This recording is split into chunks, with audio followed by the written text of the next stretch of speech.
Well, thank you for attending this panel, and this topic has been very important, especially in the West. You know, when Western journalists always come and ask me what's going to happen to the women now that the Islamists, have took over. So it's a really great and important topic to analyze and look at from our tradition, from the revolutionary socialist tradition, and because really, like, it's not. There is no revolution in the world that women weren't like essential part of. They were in the front lines. They have been like the engine of this revolution. And I mean, on every level and every sector, you see women being the most militant group and being on the forefront just as much as men, and even at some times sacrificing more for being discriminated against. So I'll start by giving you a little bit of an overall perspective of what happened when it comes to the role of women throughout the year and a half, but also the role of women in paving the road to this revolution. This picture is very, it says it all, really. These are the textile workers from Mansoura, España, in which they started striking in about 2006, but it was a lot of strikes that took place following that. And as you can see here, they're just like facing the riot police like men, or even better sometimes, as I like to say. Yes, they fought the management, they fought the police. So really, there is no separation when it comes to resistance and militancy.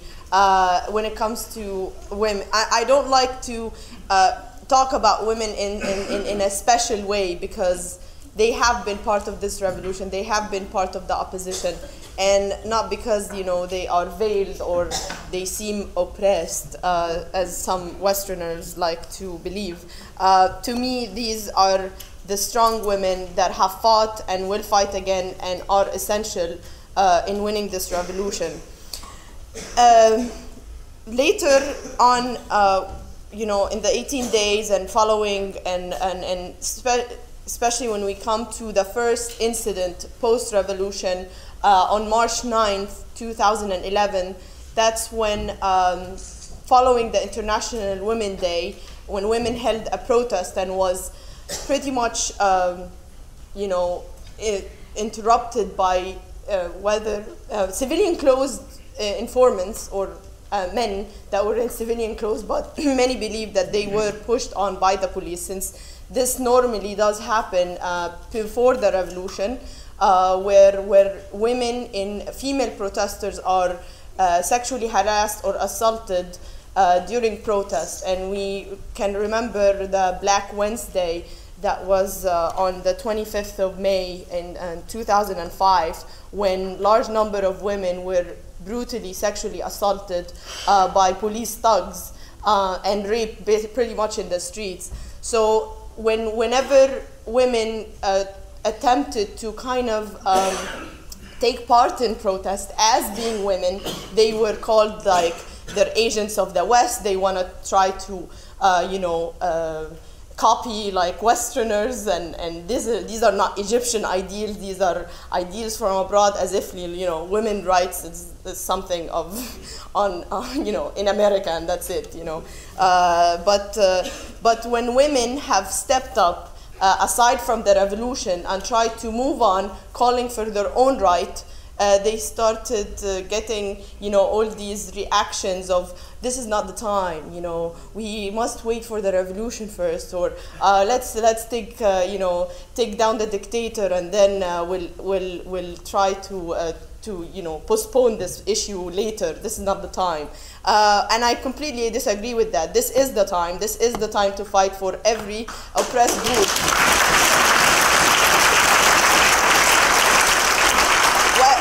Whether it would be women, whether it be working class, whether it be gays, whether it be any other oppressed, this panel is called the Festival of the Oppressed, and that is the revolution. It is the festival of the oppressed, and if women are oppressed, then absolutely it is the right time to fight for more rights for women and for human rights in general, but we can't separate it from what's going on. You know, even some women who believe that maybe, you know, we should start a women's council and you know, defend the women, you know, council and all of this, and it tends to blur away the connection, the deep connection that is in the system of why women are oppressed in the Middle East, or why you know, the Christians are oppressed, and they all have a common denominator, is that the system that is the root of all of these oppressions. And we can see that following the events when they unfold. You know, I don't know how many of you read or came across this article that the colonial feminist Mona Tahawi wrote, Why Do They Hate Us? And she was referring to how men hate women, and that's why Middle Eastern women are oppressed in the Middle East. I completely disagree with that, and I think it's bullshit, basically. Women are oppressed not because men hate them, not because, you know, there is this biological thing or a religious or a culture, you know, discourse that is going and being brainwashed into people and acting violently against women. I mean, if you have been following the revolution, and you see images like this, hold on, yeah, like this, where army soldiers are beating, dragging, stripping, and sexually harassing women on the street. Is this because these soldiers hate this girl for being a woman, or do they overtly hurt her because she is protesting for what is right, for the revolution, because she's a revolutionary? It's very dangerous to think that because these are men and that's a woman, and it wouldn't happen otherwise if it was a man or if it wasn't any other person, whether she's veiled or, you know, not veiled. It doesn't really matter about what you wear or what you believe in or what religion you practice. It's really about where you politically stand. This girl especially, I mean, she was at a protest fighting the police, fighting the military, and because she is standing for what is just and for what the revolution stands for, she gets treated like this. This is another picture of a girl who is obviously not veiled being treated the same time. So we can't say, oh, you know, it's all the liberal women or the, you know, unveiled women or the Christian women or who get beaten up or the, you know, or the religious ones. No, it doesn't really matter about that. So the first incident following, and I'll go back to those pictures to explain more, but one of the first incidents that we saw female protesters being discriminated against and being picked out because they are women were the March 9th in the Egyptian Museum, where about 17 girls were held hostage in the Egyptian Museum, beaten up and tortured, and got their virginity checked as part of, you know, a conduct that is held supposedly. What the army tried to say is that, you know, we want to make sure that these were not pure girls, you know, who were protesting, so they can then say these girls or female protesters in Tahrir, they're not real protesters, they're prostitutes or something, as if that virginity had anything to do with it. Of course, the practice is sexual abuse, and it's complete torture. And out of the 17 girls, you got Samira Ibrahim, whose graffiti is on top. She's this girl, very sweet girl. She wasn't like very politically active before the revolution. She's from south of Egypt, which is more largely conservative. But she's the only person out of the 17 girls who filed the complaint and filed the lawsuit against the military, and calling for the prosecution of this doctor who was not a doctor, who was only like a military personnel there. who conducted these violent acts on the girls. And thankfully, she won the court case to ban all this, to ban the virginity check conduct within the military. So this was a real win for the revolution. Of course, the law doesn't mean anything because the practice can still happen, but the fact that we instituted that in the law is definitely a great win to women and to the revolution. So this,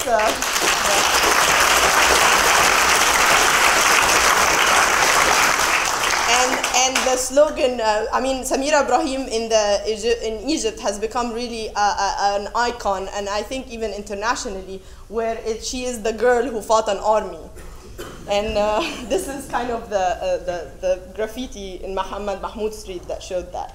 This is another graffiti of Samira Ibrahim being saluted, saying, you know, the girl who is from the Sa'id, you know, from Upper Egypt, who fought the army and exposed all this injustice. Going back to one of the major events that really was a turning point when it comes to women in the revolution was the Occupy cabinet clashes. The Occupy cabinet clashes took place around December.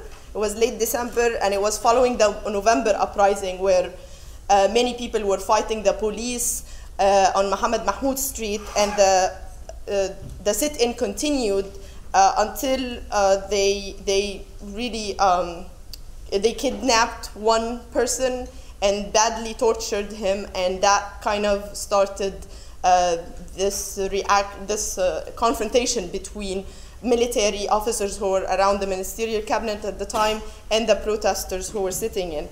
And that day was when we saw repeatedly women, especially for the first time, being targeted out within the clashes and being badly beaten, like this one, and like the other one as well, like this one. This is Sana, who is the sister of Mona Saif. You might know her. She's the girl, the activist who started the No Military Trials for Civilians group, and that's her sister who is part of the No Military Trial group.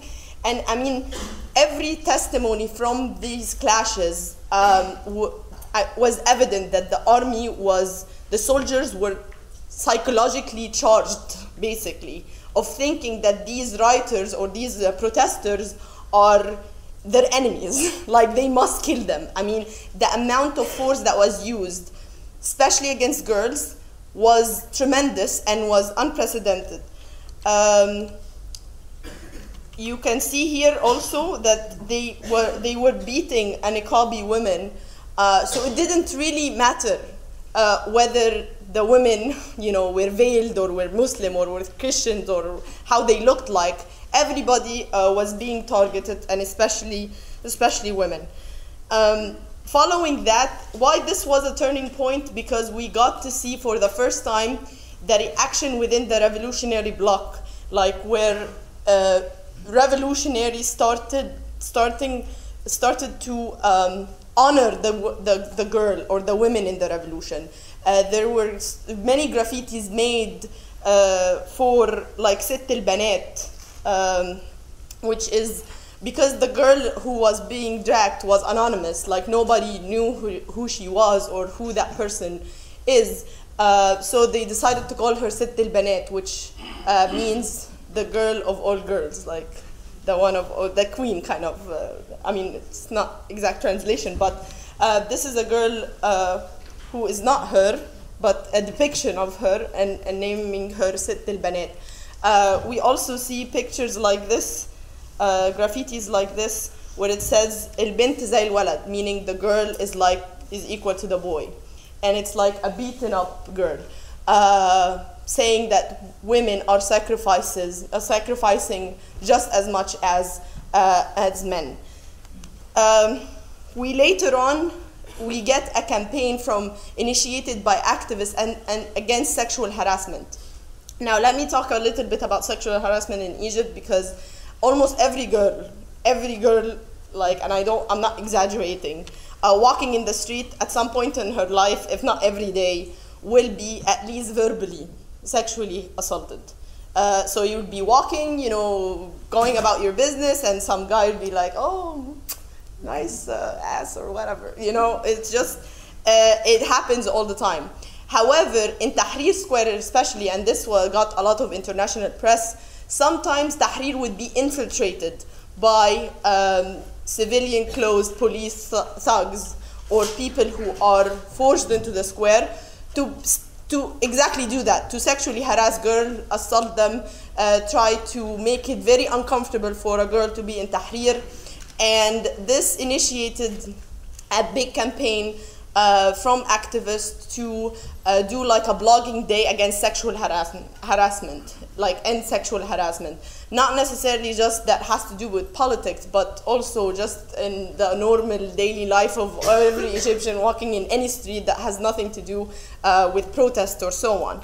But especially in Tahrir, and especially when it comes to protest. So in early June of this year, there was a protest held, and it was anti-sexual harassment, and it was somewhat of a big turnout. And this was one of the few times that women have organized a protest for, you know, women. I mean, there were some men there, but not as much as women. And this protest was badly beaten up and sexually harassed by thugs, by, again, civilian clothes informers that we know for sure are working with the police, because it was systematic, and they kept going with this violent act until like some girls were completely naked, where their clothes were ripped, they were beaten up, including journalists, including, you know, activists, and some of them are my friends, and they're still like trying to, you know, be okay from this horrific experience. So we must put an end to this. We must put an end to this, and how we can put an end to this is that the revolution must continue, and we have to win. There is no separation between the women's rights and human rights or the revolution. They're all linked, and when the revolution will succeed, women will have the rights, but we have a long way to go, and we can't say you have to wait, we have to you know, put this as a secondary demand, women's rights, you know, this is not the time. No, it is the time now. It is the time to have the debate, to see where this oppression is coming from, to really break the system that is doing all this violent acts against women. And I will just end with this picture because it really says it all. This was at the Ministry of Defense sit-in, which was initiated by a lot of the Salafis youth, or those who are, you know, supporters of Salah Abu Ismail, which that was a whole bad thing. But they were at the Ministry of the Defense, and the clashes started against the police, and it was really horribly, you know, horrible use of force against protesters. I'm very proud that the Revolutionary Socialists, you know, decided to endorse this this sit-in, despite all the liberals who said, oh, these are Salafis and you know, Muslim Brotherhood, and I mean the army, they can have their fit and will just sit at home and watch. If this woman who's a niqabi, who's fighting the army, throwing tear gas back at the police, I will fight with this woman no matter what she's wearing. I will fight her.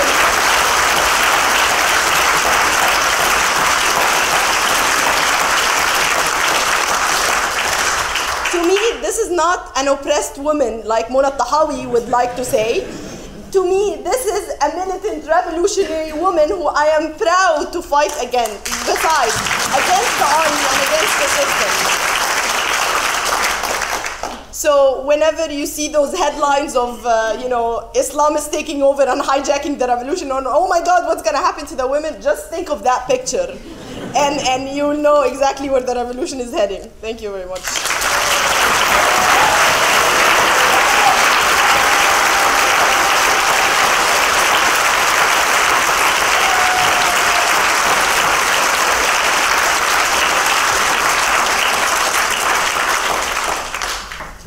Hi there. I'm so glad we've got this picture still up. Thank you so much. It's so great to follow you and try and fit some of the events in Russia that I'm going to talk about into what she's just been talking about, events which took place long before the days of Twitter and live screening and 24/7 rolling news. It was on December the 1st last year, the day after the biggest strikes in British history, that I decided I really should start rewriting my biography of Kollontai. It first came out over 30 years ago when we first began to be interested in her writings on the sexual revolution and the family and her life as a revolutionary and in the first Bolshevik government in 1917. For the women's liberation movement of the 70s, born of the resistance to racism, war and male chauvinism, equal pay seemed within our grasp. Which one? The technological advances of contraception and safer abortion, which was legalized in 1968, gave us a new control over our bodies, and the slogan "the personal is political" was a radical challenge both to traditional politics and conventional and traditional socialist politics, which saw our struggle as based exclusively in the workplace. Her vision, Kollontai's vision of a more collective way of living and working, and her insistence that our class politics are not in some separate box from our sexual politics, made it possible for our personal experiences to become part of the struggle in a completely new way, and gave the struggle a new solidarity.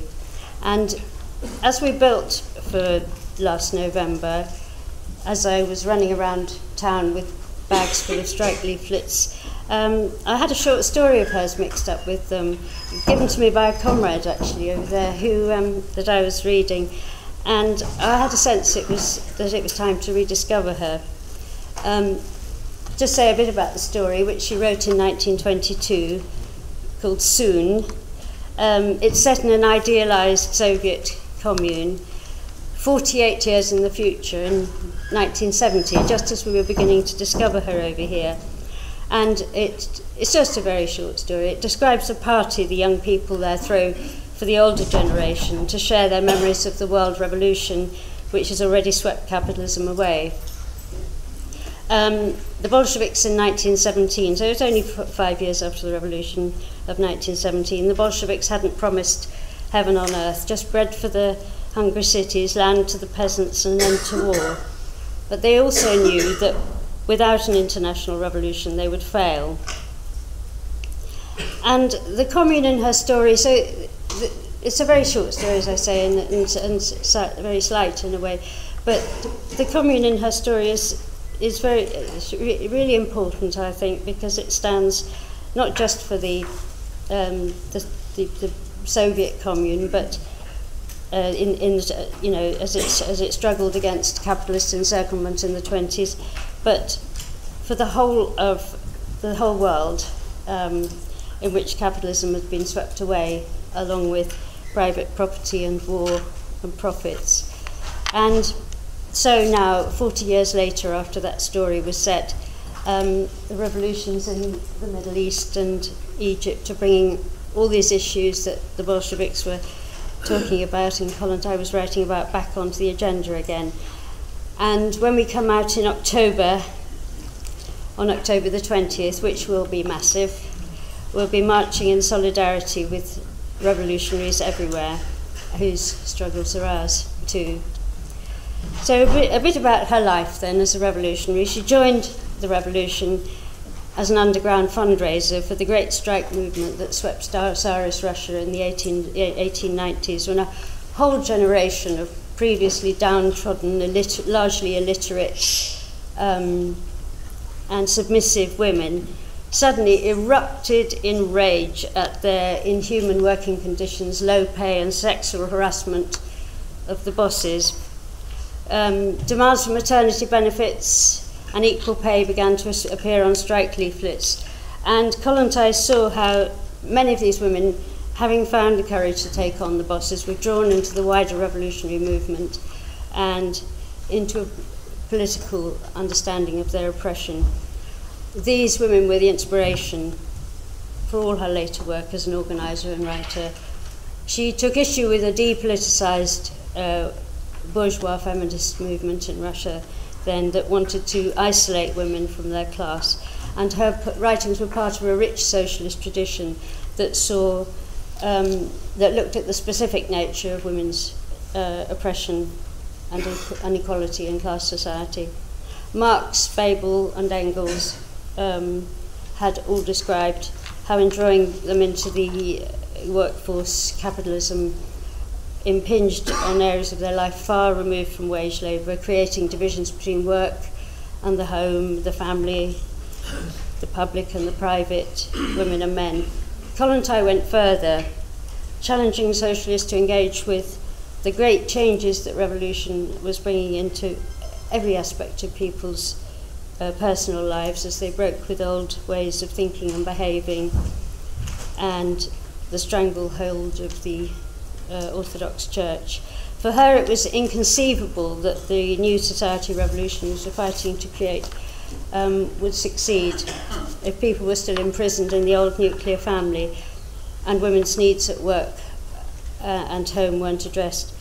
And as a commissar in 1917, she backed her progressive views on sexual liberation and socialist morality with a very practical programme of state-supported childcare and communal canteens to free women from their double burden as workers and mothers, and the hours of back-breaking housework they had to do after their work in the factories.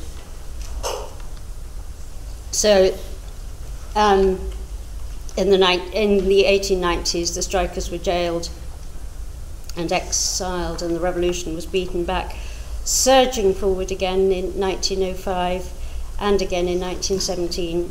In 1905, thousands of women came out on strike, raiding the food shops, looting and burning the landlords' estates. In March 1917, it was women who led Russia's democratic revolution that toppled the Tsar, pouring onto the streets of Petrograd and into the soldiers' garrisons and urging the soldiers to lay down their arms and join them. And once they got a taste of revolution, they became some of the bravest fighters after October, learning to handle rifles, joining the Red Army to defend the Bolsheviks against the invading armies of the capitalist West. This massive civil resistance had a global resonance and raised hopes all over the world in distant countries that a better social system was possible. And now, as austerity throws millions in Europe into poverty, women face a disproportionate burden of the cuts and expected to take over the services no longer to be covered by the state. Of the 2 million people who came out on strike last November, something like 70% were women fighting for our jobs and pensions, exposing the lies that describe the family as the bedrock of society while making family life unsustainable, and that seeking to limit abortion and sex education is something about the right to life rather than an attempt to control our fertility and sexuality, and that the grotesque pornification of our bodies is some sort of new sexual freedom. The sexual freedoms we fought for in the 70s have been hijacked and have brought a new oppression into our lives, and so many gains and hopes have been pushed back. But also there is capitalism. We see capitalism also producing a whole new generation of women who see the issue, for whom issues of rape, domestic violence, and the sex trade have a vital connection to class, and see capitalism's inability to give us a future and want something different.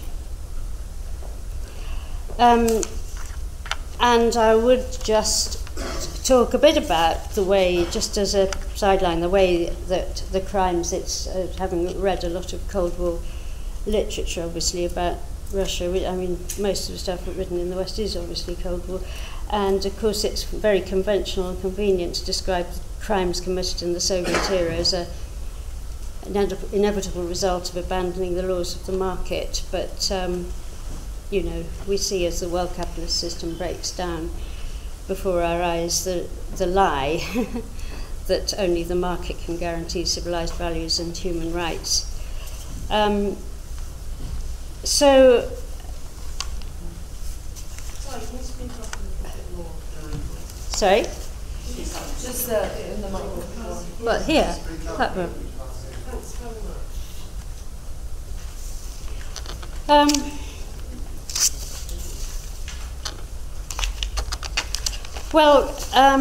So we're fighting capitalism now. The fact is that capitalism existed in Russia in 1917, but it wasn't capitalist.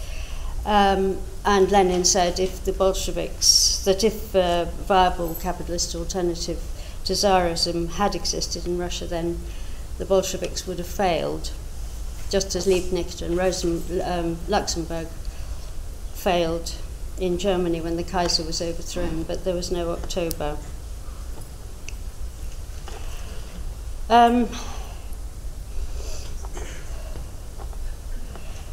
But what it did have, of course, was fabulous resources of coal, iron, wheat, and the unimaginable untapped wealth of Siberia.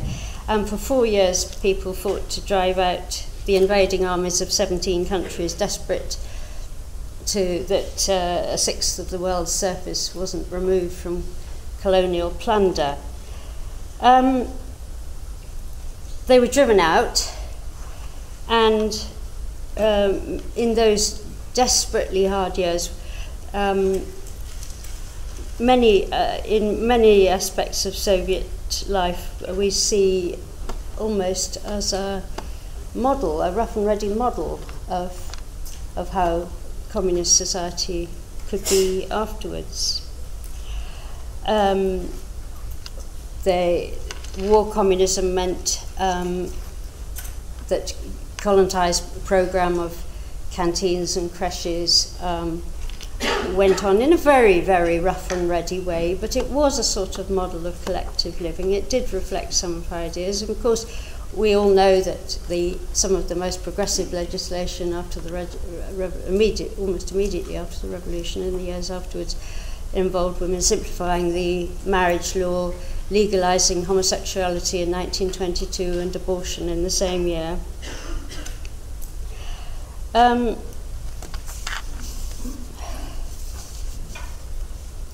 And I'm just going to come back to this story, which is what I started with, and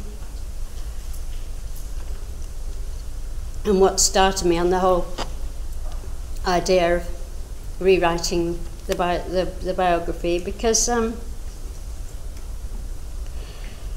think that she had a vision of life after her ideas, and her work all came out of the strike movement and the revolution, and I had a real sense that they could feed back into the strike movement and the revolution now. And she had a vision of how life could be as we struggle to get rid of capitalism. She actually had a vision, rather partial and inadequate in some ways, but she did have a vision of how life could be afterwards. And I think that's what we have to sort of hold on to as we're looking at all this, and what's going to happen afterwards.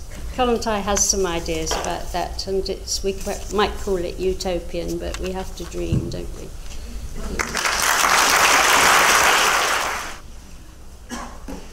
I want to thank you for these wonderful introductions. It's so important also for women in Austria, because when the war on terror started, they started it because they do it for human rights, women's rights, and so on. And it was very important for us to be side on side in the anti-war movement, Muslims and non-Muslims, but in the female movement, the feminist movement, there is a strong idea about these dirty ideas of Islamophobia, and also there are ideas, these old-style ideas from the bourgeois feminists about the borders are between if you are a woman or a man, not between the classes and so on. And now it's very easy for us to arguing, and it's easy for us to arguing against this sexism, against Muslim women, and it's easier for us to arguing for class struggle and not sex struggle. And it's very useful for us because we made a very important point last year, in the year of revolution. We have a completely new situation. We had 100 years Women's Day, and we had 20,000 women and men on the streets, and it was so important before we had this campaign. We had in the Union Front a big debate about can the men go with us, about Islam and so on, and at the end we won the argument, and it was very useful for us to have this revolution. And yeah, and I think that's the point. And I think it's very, very clear for everyone. I have nothing together with Angela Merkel. I have a lot of things together with my comrade. But the ideas in the heads, they are still there. And now you can see it in the practice, how useful it is. How useful is it? What have we together with the women from Mubarak? I don't know her first name, or Susan, or Hossam. I have everything together with Hossam and nothing with her. And I think so we can go outside and make very clear where we stand, what's the strategy forward, and how to end this fucking system. Thanks a lot. I'm really glad that Gigi's pictures started with the Mansoura España strikers, who have been absolutely inspiring. One of the many tens of thousands, hundreds of thousands of women workers who've led struggles in the workplace. And that's what I wanted to talk about really briefly, because as well as the incredible heroism we've seen this year of the street fighting and women in the front line of that, there has been since 2006 the rise of a generation of women fighters and leaders in the workplace. And I wanted very quickly to read out actually something that was an interview that I did with one of the women who's the founder of the Independent Union of Maintenance and Technical Workers at Cairo Airport. And this is on the Men of Solidarity website if you want to see the video. And I wanted to give it because it gives a flavour of the struggles that are going on in the workplace and how women there are fighting and leading for the revolution. And she's called Naamat, and she says, my name is Mrs. Naamat Mohammed Gerber from the Maintenance and Technical Works Company at Cairo International Airport, Egypt Air. Of course, I always used to talk about politics at work. And I was always opposed to the old regime. I saw the privatisations and the protests by the lawyers, the textile workers and the property tax collectors. I was angry about everything which was happening in the country. I started going down to Tahrir Square during the revolution. Straight after that, I found the Independent Union, so I'm one of the founders of the Independent Union here in the airport. She said they faced a lot of victimisation and so on. They said that they faced disciplinary procedures and the sack. The director tried to exclude her by sending her away to distant workplaces. But I carried on with my trade union work, and that is because of the martyrs of the 25th January Revolution. The martyrs paid with their lives the price of reforming this country. Shame on all of us trade unionists if we let this country fall down, and if we keep up our work building the unions, it will be one of the reasons for the country's success. I think she expresses perfectly what we want to see in terms of the unity between the workplaces and the streets, that she is also a fighter for women's liberation. And she has everything in common with the women who are fighting against the military council in the streets. But she also has something extra. She has something extra because she's in a very powerfully organised workplace. If Cairo Airport stops, then the country stops to a large extent. They're an incredibly powerful force that we have in the workplaces. And I think that is absolutely the key to seeing the revolution deepen and continue. And that everything must be done to make sure that the struggle for women's liberation is also part of that struggle organised through the class. Hello, my name is Hirut Mesfen. I'm from Ethiopia. I've never done this, but I have to, because this woman changed the lives of many African women. And I feel compelled to stand here, thank her, in the name of all African women, from Tunisia to South Africa, from Ethiopia to Nigeria. African women, Egyptian women set unprecedented level of movement that probably didn't happen since the colonial days. And this means a lot, because what we need to understand is that women are the soul of the family, not only the country. Women work on the field, women work in the export processing places, women raise the children, and it's fundamental that women get involved in politics. But within this framework, what I want to state is that one of the beauty of poor countries, in a way, is that politics is not the field for the elite as such. Politics is an everyday experience that people live, talk, feel as they walk and work in their daily lives. And what I wanted to say is, for us to progress, for us to go forward, what we need is solidarity, global solidarity among women. Liberation does not mean in what you wear, and I agree in what you say. Just because a woman is walking around in burqa doesn't mean that she doesn't understand what goes on around. In fact, many of these women are highly liberated, highly educated, well informed in global activities and events that's taking place. And we shouldn't be judging them. In a way, what we need to do is just support them. So where there is solidarity and support and understanding among women, all these issues that are affecting us globally will be dealt with, and it is the first step. So, Gigi, thank you so much. You've opened the floor, and we'll go forward. Okay? Thank you. I'm so excited about what's happening in Egypt and the whole MENA region, and of course spreading to other things we've seen in OWS and things happening in Russia and now China. And a couple of points I'd like to make are that really, in Egypt, obviously, the nature of that process is coming from such a depressed level of society under the dictatorship and imperialism for so long that, frankly, we have to keep our judgments relative to that and not be a bit Western about this. I think it's absolutely fantastic that after the scaff bastards had that woman sexually assaulted in Tahrir Square and then stuck it on the internet to try and intimidate women, to threaten women. You come on the streets, this is what we'll do to you. We humiliate you and sexually assault you. And then what happened in the next 12, 24 hours? I found on the internet 9 Egyptian cities. If you know more, please tell us. Tens of thousands of women walked out. All kinds, old, young, workers, low, middle class. And the slogan was, the women of Egypt will bring down the dictatorship. Comrades, I suggest, we had the Women's Liberation Movement, which started in 1963 when a group of very brave trade union women went to the TUC and said, look, you fat bureaucratic bastards on £100,000 a year, we want equal pay. Right? And they were forced to TUC, which was appalling in the early 60s, it was not like the late 60s at all. They forced them. And we began a campaign which involved strikes by cleaners. And out of that came the Women's Liberation Movement, not feminism. Feminism to me is low middle class stuff. This was the working class women. And they fought the cleaners. I suggest, comrades, we have to prepare, not only for the fact the Egyptian revolution could, as Anne has pointed out with various processes, become a revolutionary workers-led movement, but we have also the birth of the Women's Liberation Movement in Egypt by those women in those cities, those 9 cities, which of course is now on all the blogs all over the Middle East. The people are tweeting and everything about this. Right, we have to understand we must play up the revolution too, because the Western imperialism desperately trying to play it down as a bunch of terrorists there, a bunch of terrorists here. No, this is working class people who've been ground down for years, getting them off their knees and showing us what we've got to do, A, to support them, and what we've got to do to the ruling class and their collaborators in the TUC General Council.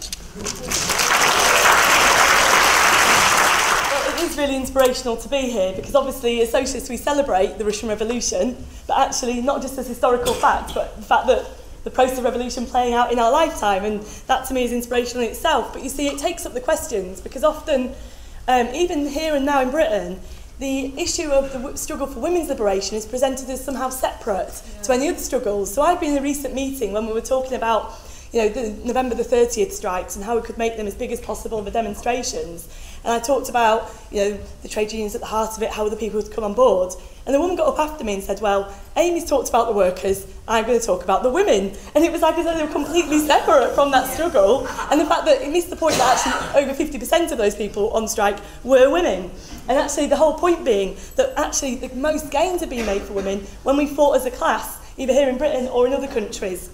And really that's where you see that struggle against the Tsar in Russia, against founding a whole different society, brings about massive gains. And you know, it makes me laugh when they talk about actually how backward countries are in the world today. Let's just look at the comparison. The Russian Revolution institutes abortion on demand. They're rolling back the clock in America on this issue. There's lots of states where you can't even get this anymore. Never mind the other things of childcare, canteens, all the different things that you talked about that show a different possibility. But you see, I also think the process of struggle changes how women are seen. And this was the funniest thing, you know, when commentators were discussing on Radio 4 and things what was happening in Egypt, it was like they couldn't believe women were involved. I remember, I think it was John Humphreys on Today, who was interviewing a leading woman. He was like, but you've been in Tahrir Square, and you've been there all night, and this is what women are doing. He couldn't understand, because it didn't fit with his stereotype of women there, and necessarily here. And I think the thing is as well, it changes not only how women are seen, but how we see ourselves as well when we're involved in that struggle. Because I don't know, maybe that woman never saw herself as a fighter. She's been given a confidence by a wider fight. You think about, there was a brilliant picture that was actually at one of the other meetings at Marxism about the media, and it showed a young woman on one of the demos against EMA being cut, kicking a police van. Maybe she never saw herself in that way. She might, you know, all the stereotypes that women do buy into ourselves sometimes about how we should look, how we should behave, get broken down in that whole process, and a sense of how we have power to transform society, really. And the last thing really is that our power comes when we fight as a class, but the ruling class always wants to divide us, where it's West against East, Muslim against Christian, men against women. But the needs of the struggle give an objective drive to unity. We have to fight for those ideas. And you think about, for us in Britain, learning from this, we're going into an autumn of massive class struggles, which will bring together people in the millions, whether it's on the streets of a TUC demo, on the strikes. There are lots of different ideas in their heads about how they see each other. But that objective need to fight together can start transforming not only our society, but how we see ourselves and our role in it as well. I was going to say about the way in which Islamophobia has coloured so much of the reporting and so much of the perceptions of the struggle in Egypt and elsewhere in the Middle East, often for many on the left. Now, and I was going to refer to the way, and I still will, to the way in which the incidents of sexual assault that occurred, sometimes on journalists, were reported. And when they were reported, of course, there was an edge to it. It was left ambiguous, but the impression that was given to people, of course, was it was the revolutionaries who were carrying out these sexual assaults. And that's exactly what you would expect in a Muslim country and so on.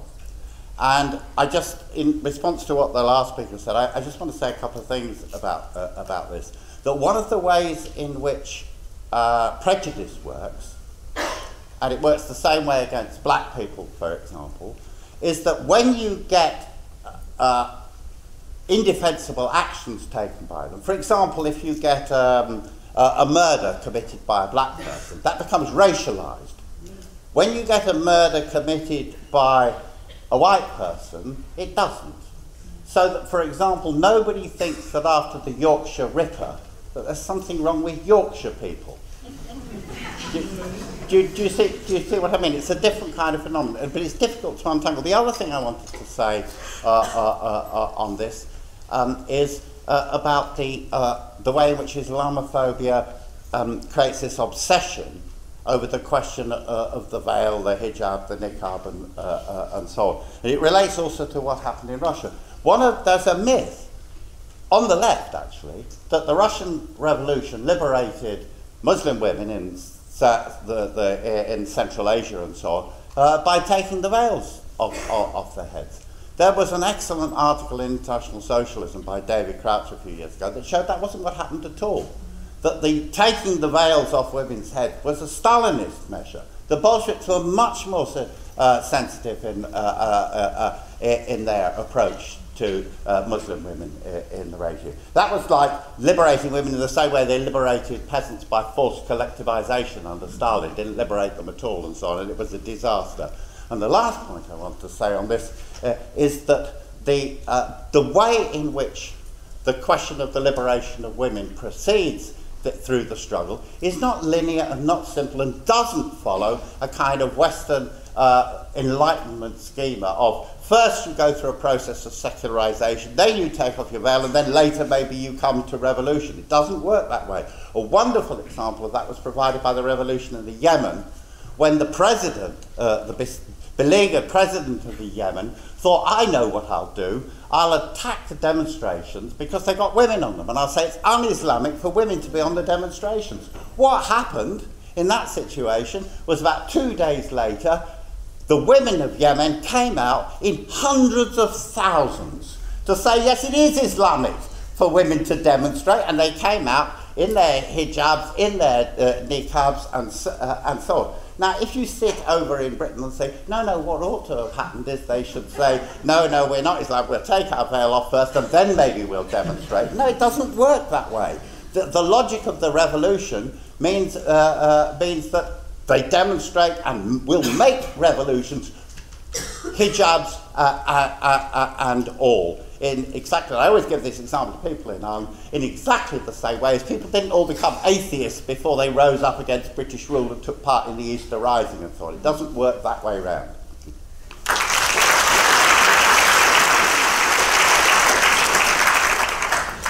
My name is Tafadzwa Choto from the International Socialist Organization of Zimbabwe.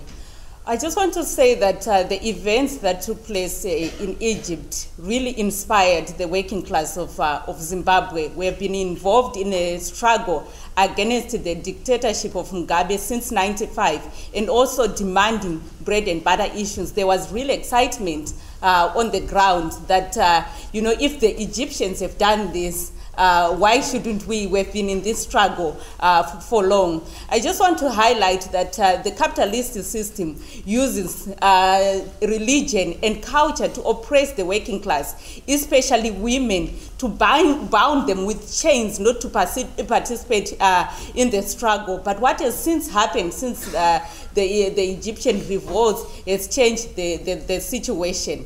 Last year, 45 of us were arrested while still watching video clips just like this on what had happened in Egypt and discussing the lessons that could be learned from Egypt.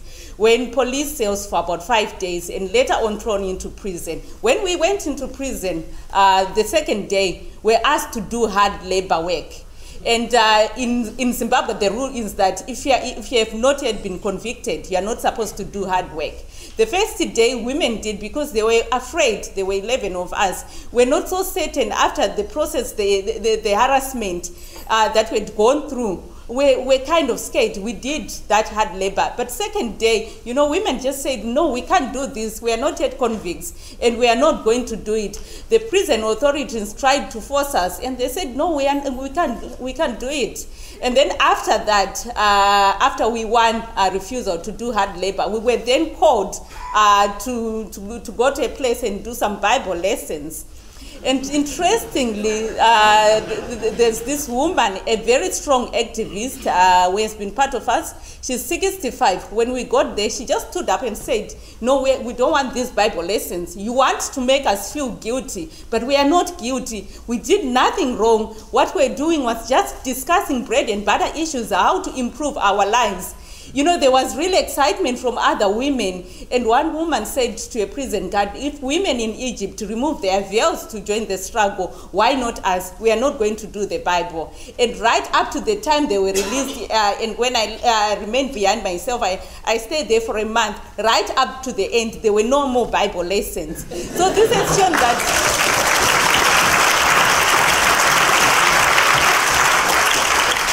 the struggle goes on, some of these things that are used by the system to justify the oppression of women are removed over.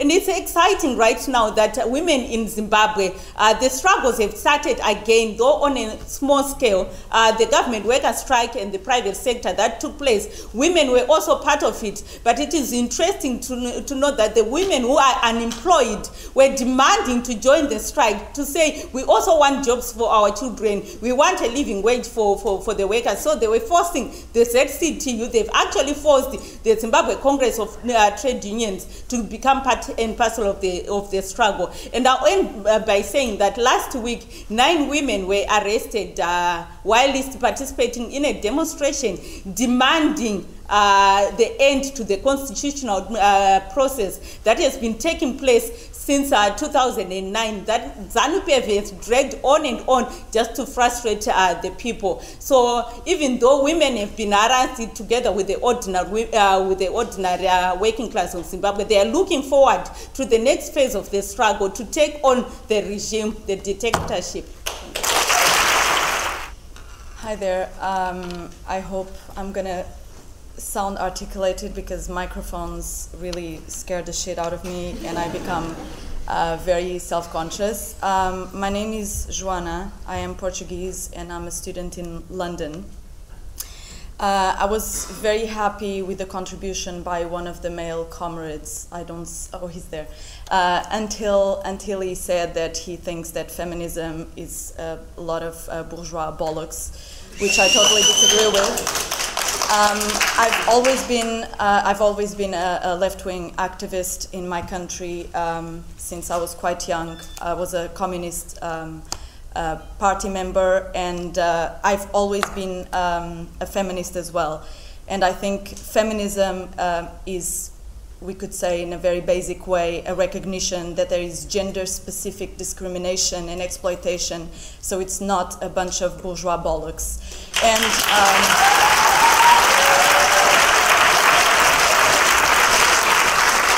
I also wanted to say that there is so many examples of extremely important and revolutionary bourgeois, fighters throughout history. Lots of very important people had a bourgeois origin. So, I think sometimes we have to be careful when we go down this strip of class and working class, because of course we are waging a war against a class system, but let's not go down that road, because sometimes it seems like when it's about men and revolutionaries originating from a bourgeois origin, we don't really talk about it, but when it comes to women and feminism, it's one of the... I'm 3 times more nervous than I was already and shaking all over the place.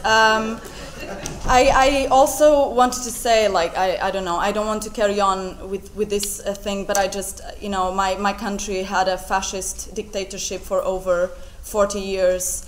Many of its freedom fighters and revolutionaries were left-wing, bourgeois women like my mother, who was in prison and suffered a gender-specific type of torture in prison. And slowly the women in my country are coming out, working class, bourgeois, whatever class origin they had, but as freedom fighters.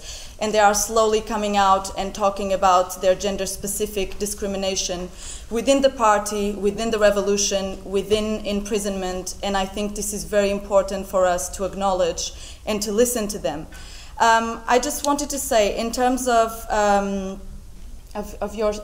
what you were saying, I thought there was a very problematic thing, and I'm sorry, I hope I didn't misunderstood you. When you say, women are not, they're not hated because they're women, and you showed that in famous picture of a woman with a bra out being carried by the army. Well, I do think women for sure were being punished twice, and this has to be, I think, very clear for us, left-wing Marxists. Women were being punished not also because they were revolutionaries and they were fighting one type of power, but they were also being punished for not obeying to traditional gender roles, for occupying a public space which is a traditional male domain. So we really have to be aware of this. And hate, I think sometimes when hatred is mentioned, it's not to be taken literally. You know, it's talking about misogyny. And misogyny is expressed, you know, it's ingrained at the basis of our social organizations. It's expressed in policies. It's expressed in so many cultural expressions. So, you know, like hatred making mention to misogyny, I think it makes a lot of sense, as racism in a very basic way makes mention to a very specific type of hatred as well. For sure our society is misogynistic. For sure we need to think about gender-specific type of exploitation and discrimination. And for sure we need to wage class war, but we also need to wage a war against classic gender roles. Thank you.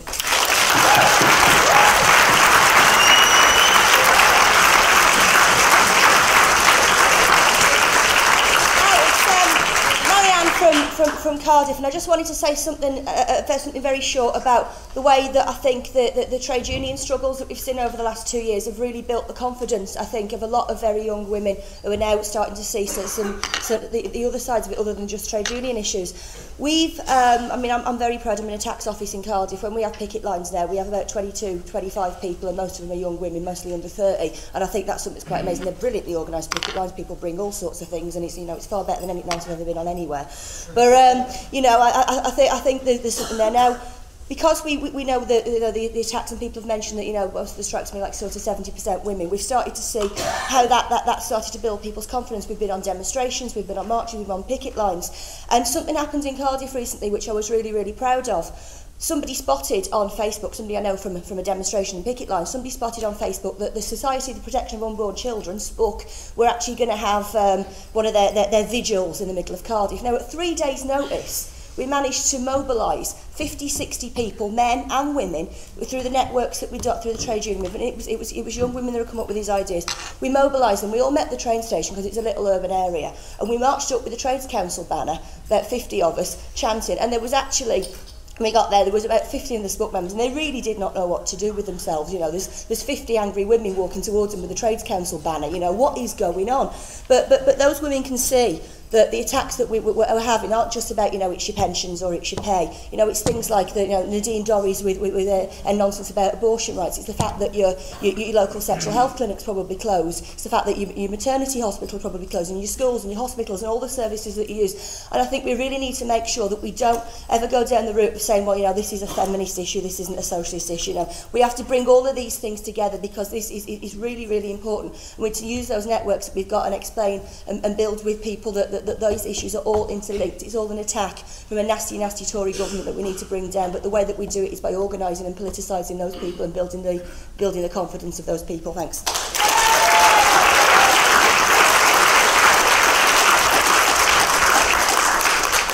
Yeah, Talat Ahmed from Edinburgh. I just want to say something about how sexual politics and the question of struggle is actually raised within the movement, and particularly amongst socialists, because I think, you know, when the meeting started with those incredible images of women taking on the state and challenging the state forces of the police and the army, I think that, you know, for me, what it demonstrates, and it's a point that's already been illustrated, is that when the struggle is going forward, that's when ideas begin to be challenged. When the struggle is being fought together by people, in the crucible of that fight, in the crucible of that struggle, that's when backward ideas begin to be challenged and people start to question themselves, the assumptions that they've been brought up with. And that's the reason why it's been so tremendous that at the height of the struggle in Egypt, you did have the most enormous participation of women and people beginning to challenge those sexist ideas. That doesn't mean to say that as the end of the story, that is just the beginning of the story.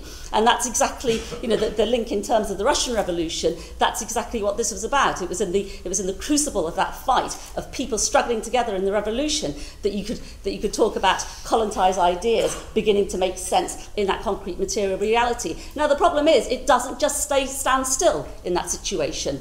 When the revolution takes a knockback, which it obviously has done inside of Egypt, and things are very, very tenuous right now, then of course there can be the resurgence of all sorts of conservative and backward ideas. So the fact that you have had the thugs dressed in civilian clothes and whatever else coming out, attacking women, targeting women. And I think that, you know, so like, because we live in a world which is built upon class inequality, and class inequality is also what has given rise to women's oppression and also what has given rise to racism and other things, then of course, when the reactionary forces decide that they're going to have an onslaught against the revolutionary forces, of course they're going to try and target us where they can attempt to divide us. So it doesn't surprise me that women have been targeted inside the streets of Cairo. You know, if we were to have a revolutionary situation in Britain, it would, you know, we should not be surprised if you would find that black people would be targeted for all sorts of reasons. This is exactly what happens when you're talking about a fight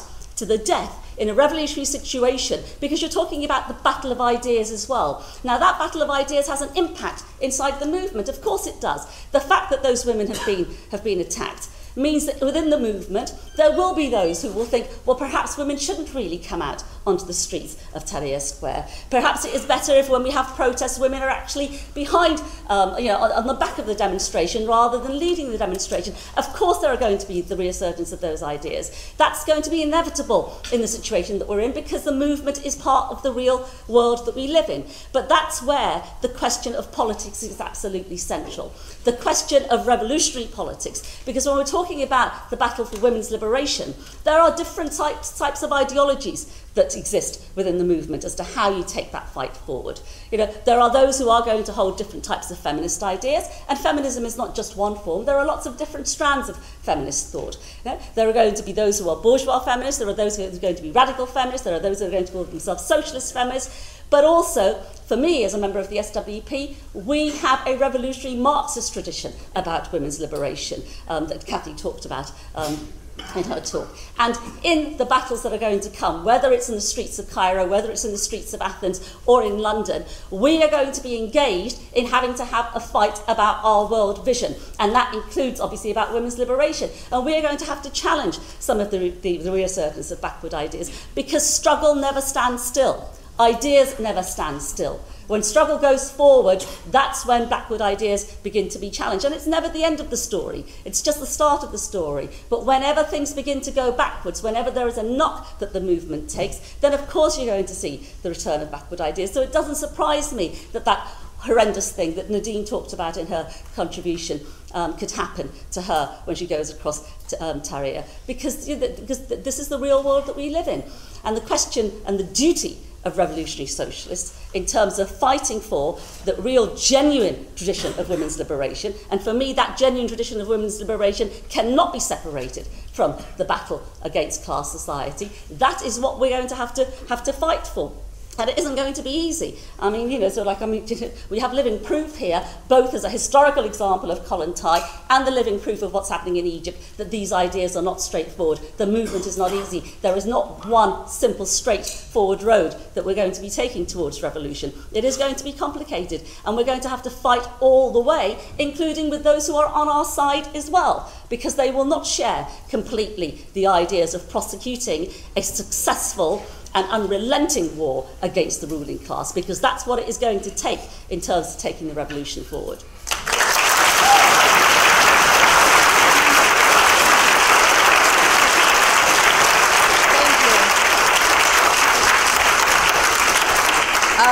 I would like to thank all the contributors, because some of the points that were brought up were very important, and those are the debates that we are having in the movement or in Egypt in general.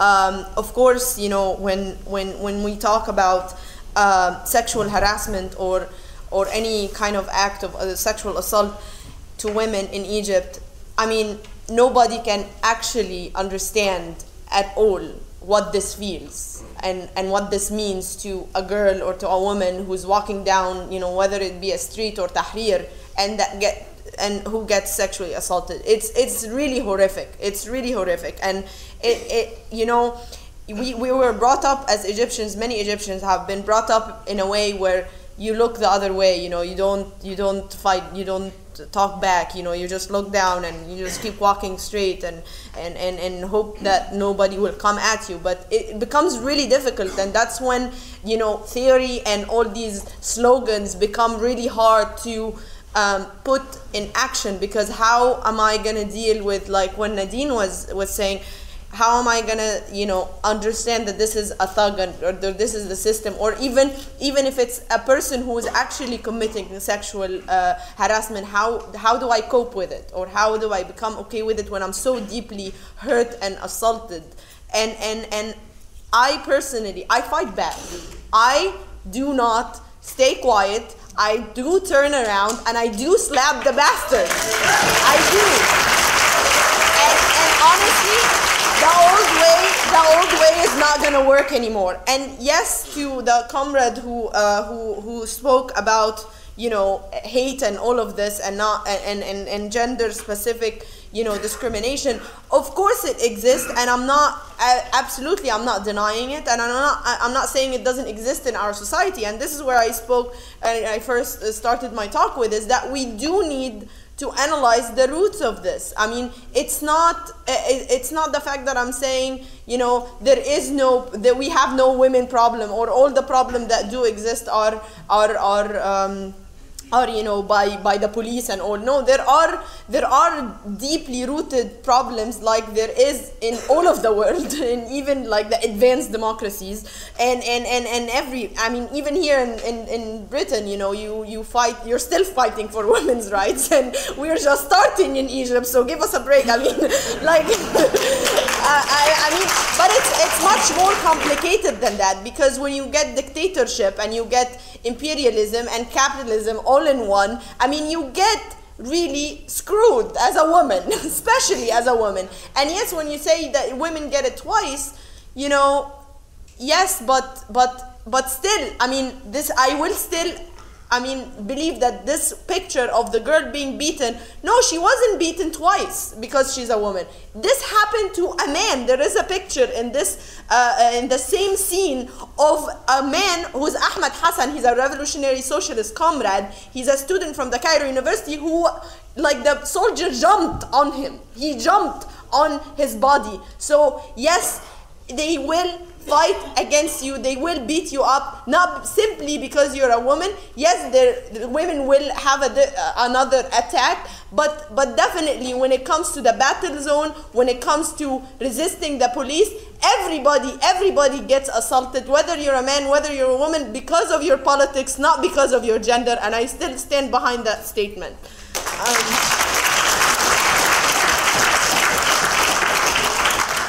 And yes, we need to debate, and we need to fight back, and we need to not feel guilty for being sexually harassed in a country that lived under dictatorship for years. And this has been an ongoing practice, but then enhanced by the police and the thugs and the counter-revolution war against revolutionaries, including revolutionary women and workers' women and all of this. But we need to fight back. We need to fight back. We need to stand against this oppression, and I think that the question of class and capitalism and the women oppression is very, very relevant. I mean, if you look at it through a class point of view, you will find that, I'm sorry, but bourgeois women, or like the elite women, they will not be handled in the same way by the police as a working class woman or as a lower class woman. There is a difference. I'm sorry, there is a difference. And even for I mean, I do come from like an upper middle class family. I'm not ashamed to say so, and I will be treated differently compared to, you know, a street homeless woman. Of course I will be treated differently by the police. Of course I will be treated differently, not because of the gender, but because of my class. And this is something that we have to admit and look into, because it is about class and it's not about gender. But with that said, we do have to fight for gender rights and for more rights for women, because women's rights are part of human rights. I mean, women are not separate from this whole, you know, species. Like, we do need equal rights for everybody, and this will not be achieved until the revolution is achieved, until workers are in power and everybody is liberated. Thank you very much. I'll just be really quick because we're running over. you know, as Marxists, we have the ideas. We have the ideas about women's liberation, and what we see in Russia, actually, as women joined the revolutionary struggle, we saw reaction. I mean, reaction to ideas. There were no actual strong opposition. There was just reaction.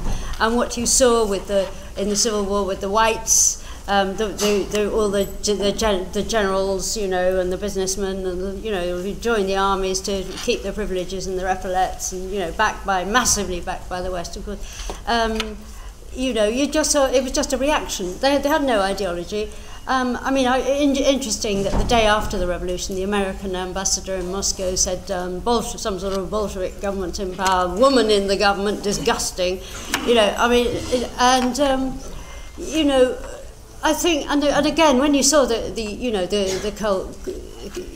absolute capitalist encirclement that dripped its poison into Soviet life over the next years, it was just racism and sexism, actually. Women in the government, disgusting, Bolshevik barbarism, Russian barbarism. Very, very closely allied to fascism. I mean, to go off, it's very important actually to talk about the way that the whites, the capitalist-backed white opposition to the Bolsheviks were actually prototypical fascists. I mean, notably with, Baron Rosenberg, who was a white general who then left to go to Germany and became one of the architects of the Nazis' race extermination policies. So all I would say to end on a positive note is that we have the ideas. We've written the book on, as Marxists, not we personally, but as we are part of the tradition that has written the book on gender, class, and sexual and women's liberation, and so we don't need to be bothered about, I don't think, wondering about whether we're feminists or not. Actually, as far as I'm concerned, it's terminology. Yeah.